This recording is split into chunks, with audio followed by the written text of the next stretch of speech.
Nah, selain itu ada fakta yang menarik. Kan kalau dari kisahnya Harry Potter nih, Iya. tentang dunia sihir, ya kan? Fakta menariknya adalah ternyata J.K. Rowling sendiri adalah penyihir.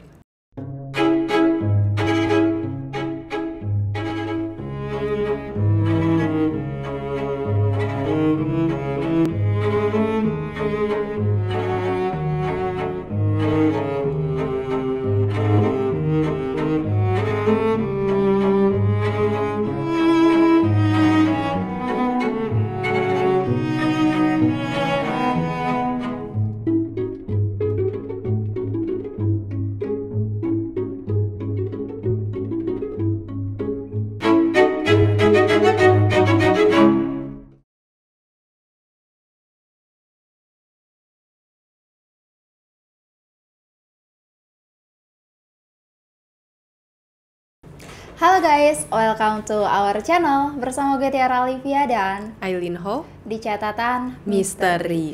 Dan hari ini kita akan membahas seorang penulis yang juga dia adalah produser film yang namanya tuh udah terkenal dari dulu sampai saat ini aja ya. Iya. Itu adalah J.K. Rowling.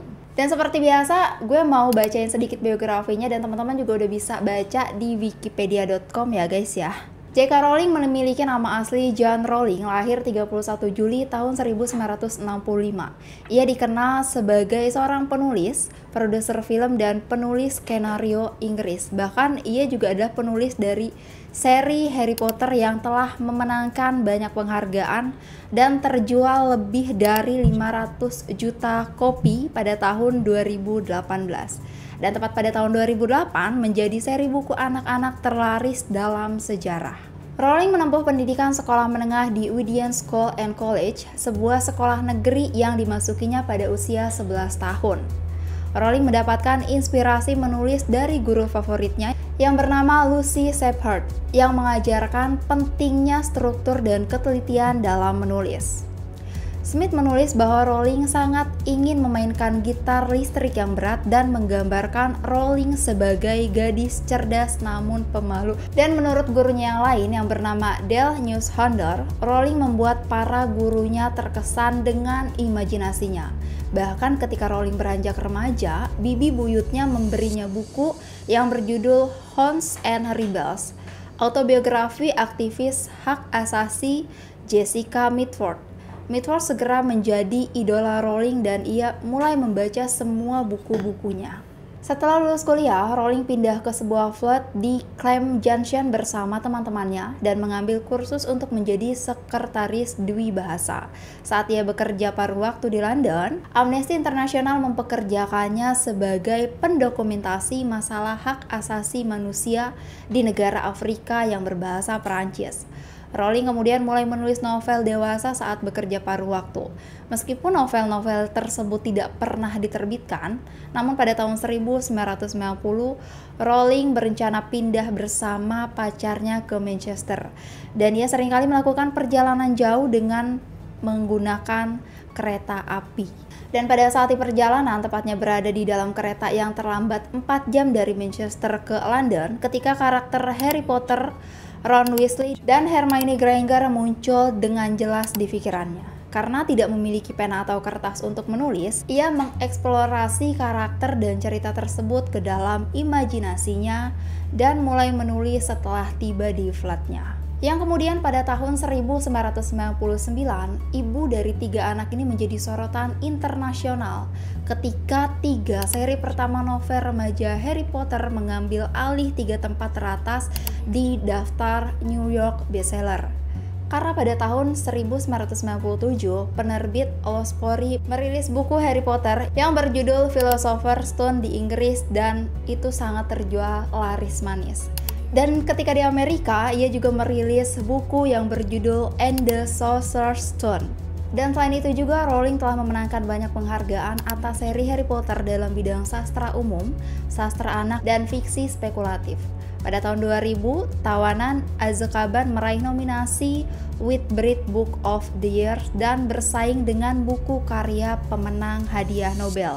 Pada awal karirnya, Rowling dianugerahi Order of the British Empire atas jasanya dalam bidang sastra anak pada tahun 2000. Dan 3 tahun kemudian, ia menerima Prize of Asturias Award for Concord di Spanyol. Dan dari penghargaan kita juga bisa lihat ya guys ya, banyak banget yang udah diraih sama seorang Rowling ini. Untuk lengkap atau detailnya kalian bisa langsung baca di wikipedia.com. Dan seperti biasa gue udah sama Cik Aileen yang akan melihat sosok J.K. Rowling ini dari sudut pandang spiritual dan supranatural. Gimana Cih? Udah siap Cih? Amin, aku masih sambil ngeradar juga sih. Jalan-jalannya kemarin belum sampai. Jalan-jalan kemana nih? Jalan-jalan itu ngecek J.K. Rowling. Cukup meradar aja sih. Oke, baiklah. Nah, kan udah dilihat nih Ceh dari fotonya. Menurut Ceh Aileen, karakter dari seorang J.K. Rowling ini gimana? J.K. Rowling ya. Dia J.K. Rowling ini adalah tipikal wanita yang sebenarnya agak tertutup. Dia agak tertutup, dia nggak terlalu open dan mudah bersosialisasi dengan orang lain. Oke. Selain itu dia juga punya sisi yang agak keras kepala. Tapi at the same time yang aku suka dari karakternya beliau itu J.K. Rowling ini adalah sosok orang yang punya kemauan yang keras. Oke. Jadi dia itu ya udah mencoba dalam hidupnya, pokoknya maunya A, ya dia fokusnya di A. Kemauan dia A ya A gitu. Oke, berarti kayak fokus ke satu tujuan gitu. Okay. Terus juga dari J.K. Rowling itu aku banyak mendapatkan memori kesedihan dari J.K. Rowling ini. Wah, ya. Karena yang aku radar ternyata masa lalu dia sepertinya banyak mengalami kepahitan dari usia muda sih, I can say. Selain itu juga itu yang menyebabkan dia kenapa menjadi sosok yang benar-benar tertutup dan memandang dunia itu agak kejam. Oh, sama J.K. Rowling ini adalah tipikal wanita yang sebenarnya melankolis juga. Dia tipikal wanita yang walaupun agak keras kepala tapi pemikir dan perasa banget sebenarnya. Makanya banyak momen dalam hidup itu J.K. Rowling ini lebih banyak menggunakan perasaannya ketika menghadapi masalah-masalah yang ada. Dan aku bisa bilang masalah-masalah dalam hidup dia itu cukup berat loh di masa lalu sebelum dia menjadi wanita yang sukses di karirnya. Ya kan seperti yang kita tahu bahwa J.K. Rowling tuh kayak orang tuanya yang pisah gitu kan. Kemudian dia pun yang berpisah pantas. dengan suaminya sampai dia mengalami kayak titik terendahnya itu sampai bukan hampir sih, lebih tepatnya memang depresi ya pada saat itu. Wajar sih, karena memang yang aku lihat dari memorinya, dan ini berpengaruh ke karakternya loh. Jadi kayak nggak punya semangat hidup dan nggak tahu tujuan hidupnya kemana. Karena mungkin hidup dia udah hancur kali ya. Udah hancur dan merasa dunia itu kejam, udah deh, gue pasrah. Gue nggak tahu harus ngapain, bukan pasrah lagi, nyerah sih. Iya. Ya, nanti ini ada alasan kenapa hidupnya begitu kacau, tapi spill-nya agak di belakang ya. Oke, Ya. baiklah. Aku berasa dia juga nggak terlalu dekat sama keluarga atau siapapun itu orang. Dan memang karena banyaknya kepahitan hidupnya beliau itu yang menyebabkan beliau itu menjadi karakter yang lebih tertutup, lebih mandiri juga, terus lebih nggak mau terlalu percaya sama orang lain. Nggak mau atau memang sulit untuk percaya? Dia memilih untuk nggak mau karena dia ngelihat juga orang-orang sekitarnya juga nggak terlalu baik sama dia. Ini yang aku lihat dari memorinya, bukan orang yang nggak dia kenal loh, tapi orang-orang yang ada di sekitarnya. Itu yang benar-benar berdampak banget sama kehidupannya beliau. Dan aku bisa bilang orang ini adalah orang yang mempunyai banyak luka batin. Dan luka batin itu masih tersimpan sampai sekarang. Cuman syukurnya foto dia ketika sudah lebih sukses dan baru-baru ini ya, pokoknya foto-foto dia yang udah 2000 ke atas lah, tahun 2020 mungkin yang ke atas, pokoknya itu energinya jauh lebih membaik sih, lebih punya semangat hidup dan lebih kayak oh ya udah hidupnya lebih nyaman secara finansial, of course dong, karena kan udah jadi milioner ya. Iya, benar. Sudah lebih nyaman ketimbang dulu. Kalau dulu itu yang aku lihat dan aku radar tuh masalah semua. Dan energi hatinya itu labil. masih labil banget. Dan banyak momen dia nggak tahu harus ngapain sebenarnya. Udah sampai tahap itu. Nah, ini kan dia kan mengalami masa terburuk banget ya, kayak depresi, mungkin kepikiran lah dalam benaknya dia untuk mengakhiri hidupnya gitu. Oh sering, kan. lebih Iya. dari sekali. Nah, apa yang pada akhirnya membuat ia bisa bangkit sampai di titik sekarang? Salah satunya anak sih. Ah, Tapi itu pun kayaknya udah late 20 or berapa. Bukan yang ketika dia masih remaja sih yang aku lihat. iya ya. Ketika remaja tuh aku ngelihatnya memang dia depresi tapi bingung harus ngapain, cuman pengen mengakhiri hidup tapi belum sampai kesampaian lah intinya. Baru niat dan pikiran. Tapi belum pernah dicoba. Ada ke gambar nggak dia pernah mau mencobanya gitu? Hampir pernah. Ini salah satu memori yang aku lihat ya. Iya ya. Hampir pernah. Ya hidupnya ya gitu lah ya. Coba aku lihat catatan lagi. By the way guys, ini aku sambil ngeliat fotonya J.K. Rowling sambil ngeradar ya. Soalnya kita juga ada yang pertanyaan spontan. Iya, bener banget. Ngomong-ngomong mengenai anak, sebenarnya aku masih merasakan dia itu ibu yang baik sih dan punya naluri keibuan banget. Iya. Tipikal yang kayak begitu. Cuman aku berasa memang dia nggak terlalu dekat sama pasangan. Sepertinya dia lebih sayang sama anak. Atau mungkin karena dia punya trauma sendiri nggak sih? Mungkin.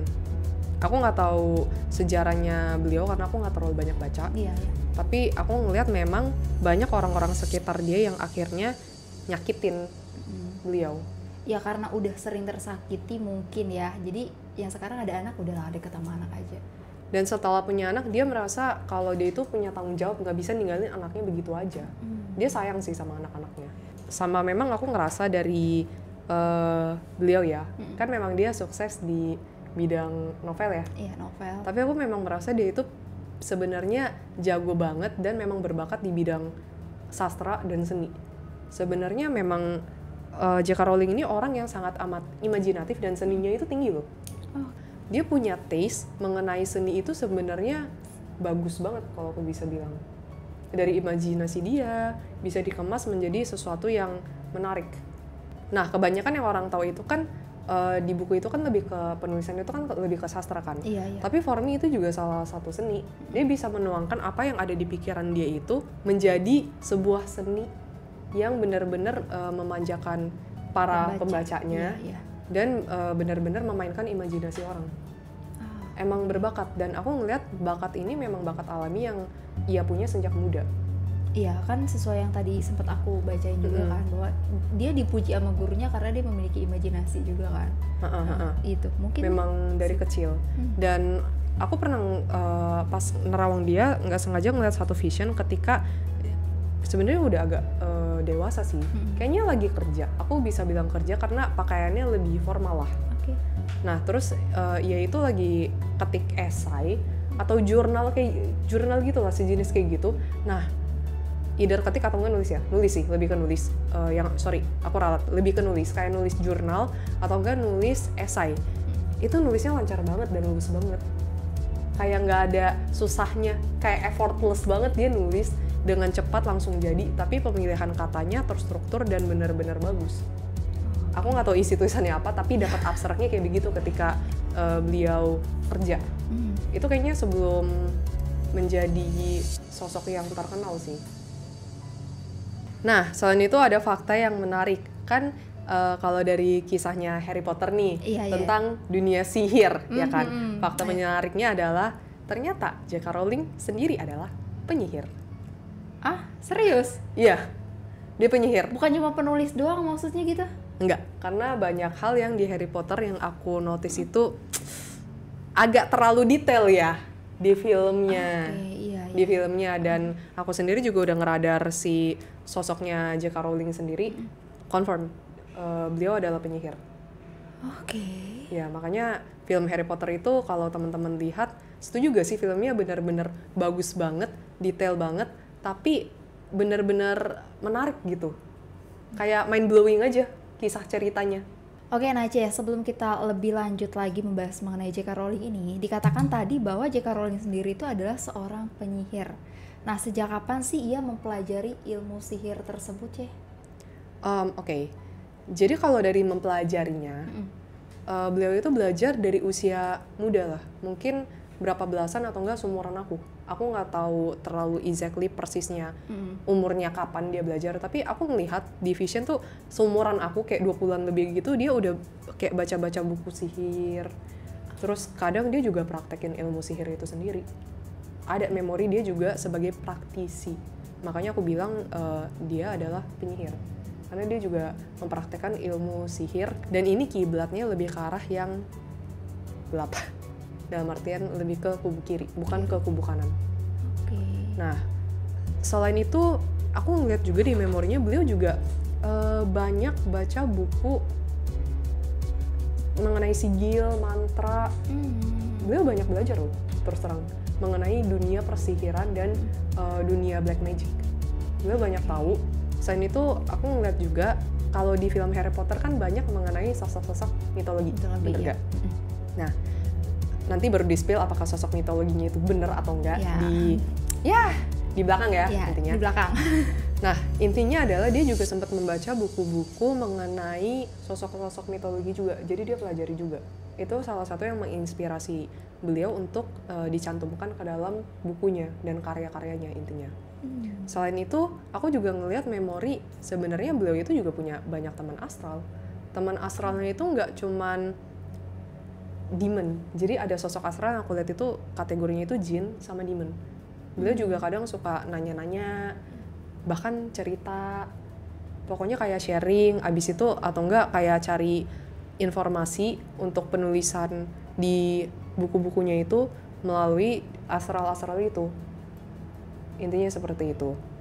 Kemudian beberapa teman-teman astralnya itu sebenarnya ada yang makhluk mitologi sosoknya di Harry Potter itu. Ada yang bentuk-bentuknya. Jadi beliau itu memang banyak berkomunikasi dengan beberapa jenis astral sih. Nggak cuma satu jenis.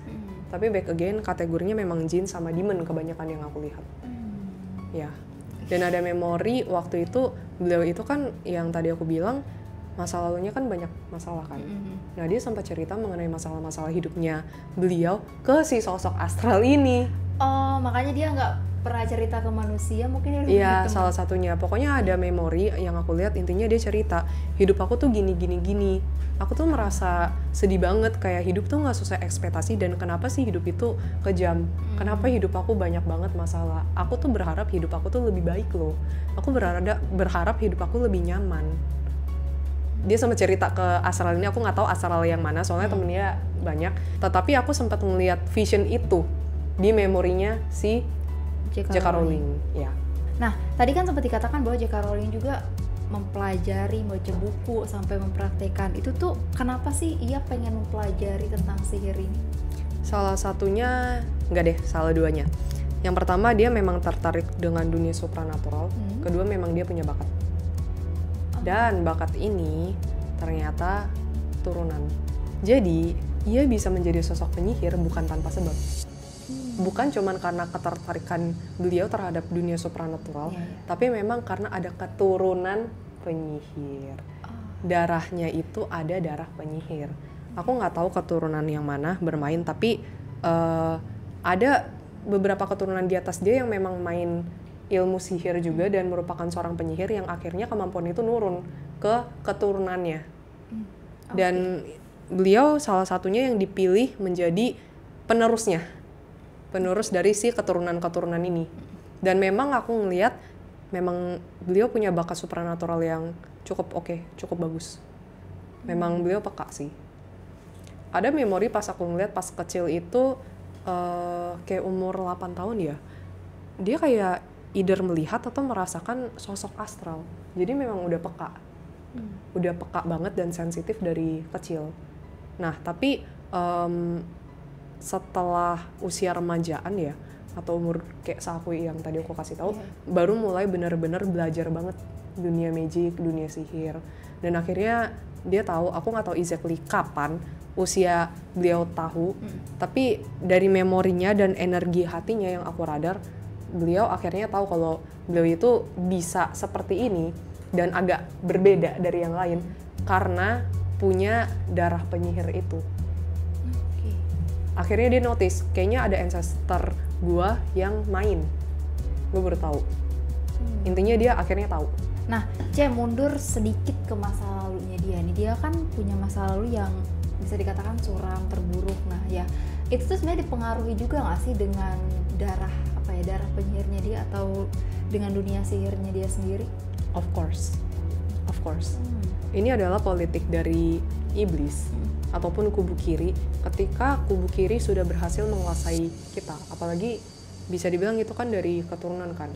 Ya bisa dibilang itu keturunan, ya mempersembahkan keturunan ya, keturunan di bawahnya untuk meneruskan atau enggak memberi, kalau orang Indonesia bilangnya memberikan warisan lah, warisan dalam berbentuk ya kekuatan gaib ya gitu-gitulah. Nah beliau itu kan dapat, makanya kenapa hidupnya dari usia muda aja beliau banyak masalah. Itu politik iblis, karena iblis itu merasa ya jiwa lu juga udah punya gua, hidup lu juga di tangan gua. Makanya kenapa banyak banget masalah-masalah yang terjadi. Saking banyaknya masalah-masalah itu, aku merasa aduh ini masalah dia tuh bertubi-tubi. Dan kayak terlalu banyak masalah yang menurut aku tuh bermasalah banget pada akhirnya. I mean, dalam hidup manusia itu kan memang wajar. Kita semua punya masalah, kita semua punya ujian. Ya enggak? Tapi nggak bertubi-tubi juga. Nggak terus-menerus sampai berentetan berkali-kali. Nah, beliau itu tahapnya tuh udah benar-benar semua aspek dalam hidupnya itu jadi bermasalah. Dari keuangan bermasalah, dari percintaan juga bermasalah, keyakinannya juga bermasalah, relasi dengan orang-orang sekitar juga bermasalah. Ini yang aku lihat, makanya terlalu banyak masalah dan wajar sih. Dan umum, orang-orang seperti ini akhirnya ingin dan berpikir untuk mengakhiri hidup. Wajar banget, dan akhirnya memiliki banyak luka batin. Wajar, karena memang yang aku lihat secara garis besarnya ya, aku nggak bisa lihat terlalu detail pretelan, tetapi secara garis besarnya memang dalam hidupnya itu terlalu banyak masalah dan banyak disakitin sih. Banyak hal-hal dalam hidup itu nggak sesuai dengan ekspektasinya. Gitu. Oh, sama spill dikit, aku sempat ngelihat kan pas lagi searching fotonya si siapa namanya J.K. Rowling. Ini kan foto ketika dia sudah lebih berumur lah ya. Aku sempat searching foto-foto beliau ketika muda, soalnya untuk make sure mengenai penelitian aku. Terus di situ sebelahnya kayak ada pasangannya beliau ya. Itu kurang baik sih. Dan aromanya memang banyak masalah, banyak kekerasan, dan pasangannya juga emang tipikal yang keras juga sih. Oh iya, waktu perceraiannya pertama tuh kan karena KDRT juga. Iya, mungkin ini suami yang pertama karena masih muda banget sih. Ini masih muda banget fotonya. Nah, ketika kita berbicara mengenai penyihir nih ya, Ceh, apakah penyihir ini selalu diasosiasikan dengan hal yang positif atau negatif? Kalau penyihir ya, sebenarnya menurut aku lebih ke arah negatif. Karena lebih banyak pada fakta lapangannya, penyihir itu menyalahgunakan kemampuannya. Ya, banyak hal lah, misalnya contohnya untuk mencelakai orang juga ada kasus seperti itu. Lalu untuk lebih ke duniawi juga ada. Dan yang paling fatal adalah mereka itu gak punya rasa ketuhanan. Dan relasi mereka dengan Tuhan itu jauh. Mereka lebih memilih berpihak ke kubu kiri. Dan of course kubu kiri kan namanya juga kubu kiri. Mereka itu sebenarnya licik loh. Mungkin mereka memberikan something, power, kekuatan, dan lain sebagainya. Tapi kan in return mereka minta something. Dan bisa memainkan hidup orang tersebut. Karena ya lu udah mau transaksi sama gue, jadi lu milik gue. Lu ikut aturan gue. Kayak gitu bahasanya lah. Nah makanya kenapa biasanya hidup mereka itu banyak masalah sih. Biasanya ya. Karena mereka itu dalam hidupnya juga sudah dikuasai oleh kuasa gelap. Nah, kalau J.K. Rowling sendiri nih termasuk orang yang jahat kah? Aku bisa bilang memang beliau adalah sosok penyihir, tapi dari hatinya yang aku radar. Jadi yang aku radar itu energi hatinya ya teman-teman, sama karakter beliau. Aku bisa bilang beliau bukan orang jahat. Aku bisa bilang. Kan banyakan penyihir memang identik dan banyak orang bersangka kalau mereka itu jahat kan. Karena memang track recordnya banyak yang seperti itu dalam sejarah manapun. Cuman balik lagi ke orang ke orangnya. Aku bisa bilang beliau bukan sosok yang jahat.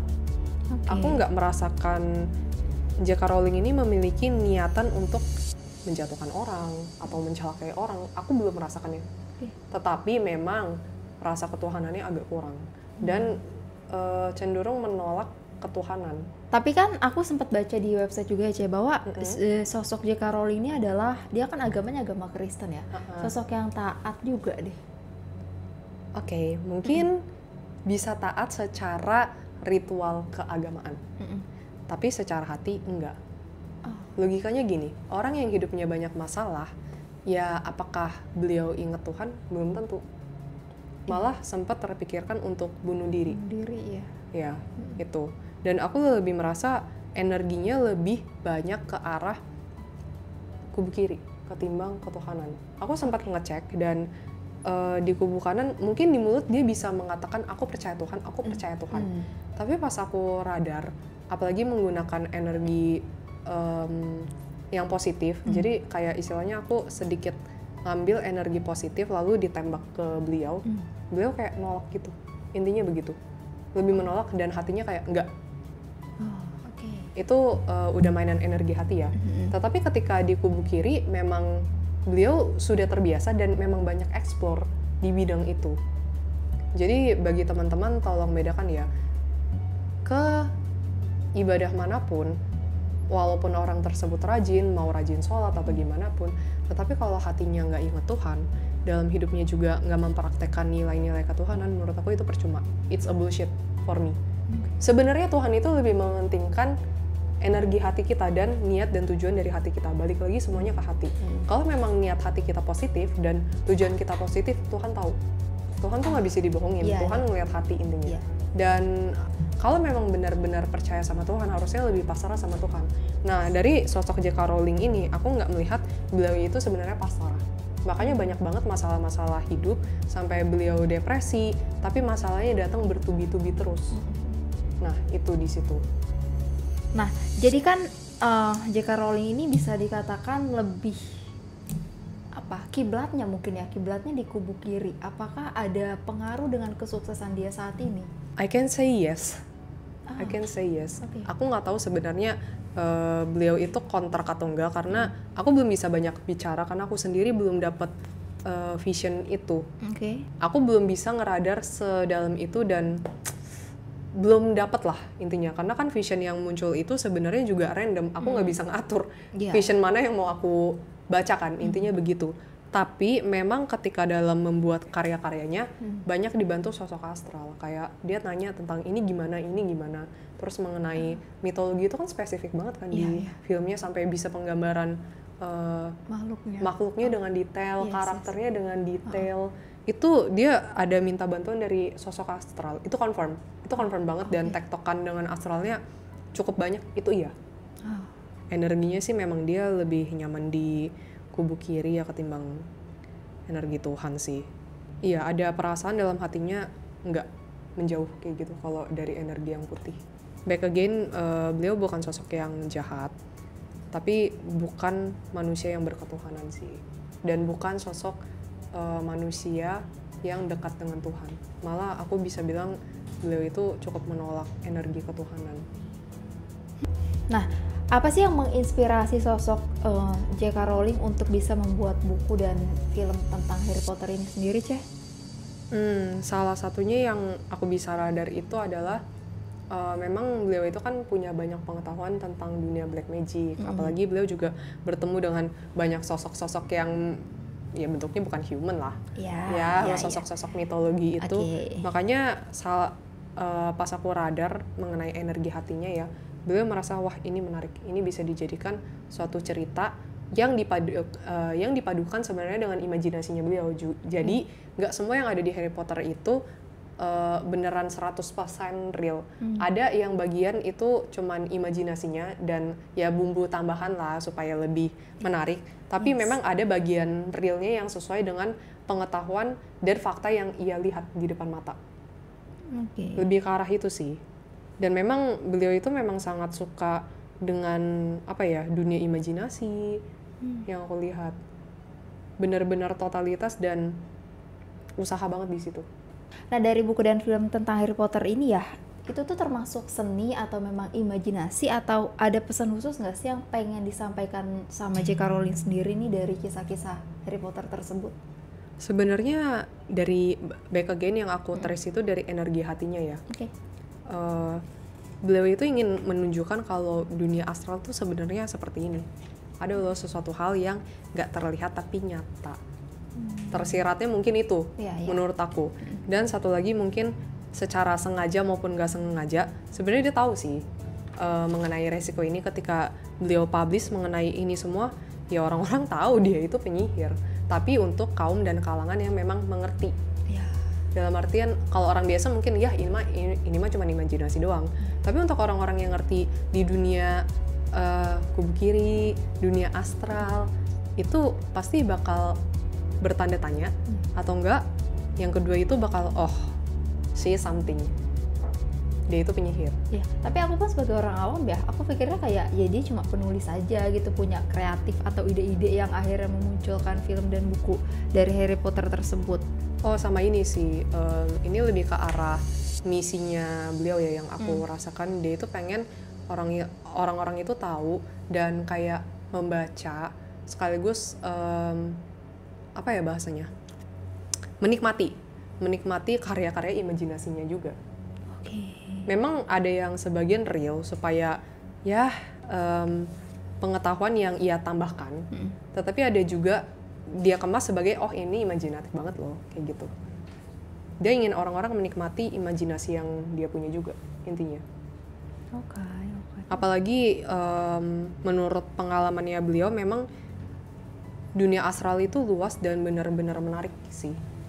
Itu salah satunya yang dari energi hati itu yang aku radar. Dunia astral itu kayak mind blowing.